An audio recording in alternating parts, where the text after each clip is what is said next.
एक जमाने में दो ताकतवर मुल्क थे। एक इस्लामी मुल्क नूरिस्तान और दूसरा मुल्क ज़राइल। दोनों के दरमियान बरसों से दुश्मनी थी। सरहदों पर फौजें खड़ी रहती थीं। आसमान में जंगी जहाज गश्त करते थे और दोनों कौमें एक दूसरे से खौफ और गुस्सा रखती थीं। नूरिस्तान की फौज में एक बहादुर नौजवान कमांडर था, बिलाल।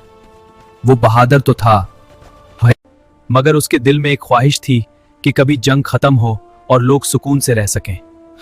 दूसरी तरफ ज़राइल की फौज में एक सिपाही था, डैनियल। वो भी अपने मुल्क से वफादार था, मगर वो भी जंग से थक चुका था।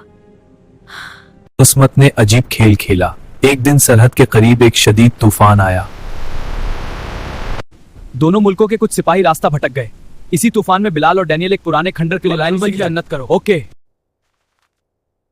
दोनों ने एक दूसरे पर बंदूकें तान ली, लेकिन फिर बिलाल ने आहिस्ता से कहा, डैनियल, हम आमने सामने आ गए। हाँ बिलाल, अब मुकाबला होगा। तुम हार जाओगे, देखते हैं कौन हारता है। हार कर सकते हो तो। अगर हम अभी लड़ेंगे तो दोनों मर जाएंगे। बेहतर है सुबह होने तक इंतजार करें। डैनियल ने कुछ लम्हे सोचा और हथियार नीचे कर दिए। रात लंबी थी, बाहर आंधी चल रही थी और अंदर दो दुश्मन बैठे थे। उन्होंने बातें शुरू की। बिलाल ने अपने शहर की मस्जिदों और बाजारों की बात की, जो डैनियल ने अपने समंदर और रोशनियों वाले शहर का जिक्र किया। आहिस्ता आहिस्ता उन्हें एहसास हुआ कि दोनों की जिंदगियां एक जैसी हैं। दोनों के घर हैं,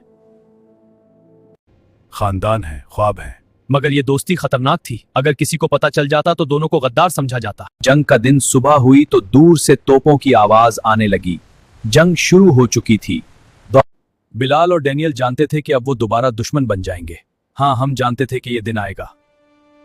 जाने से पहले बिलाल ने कहा, अगर कभी अमन आया तो हम दुश्मन नहीं, दोस्त बनकर मिलेंगे। डैनियल ने जवाब दिया, शायद एक दिन हमारे मुल्क भी यही समझ जाएं कि जंग से कुछ नहीं मिलता।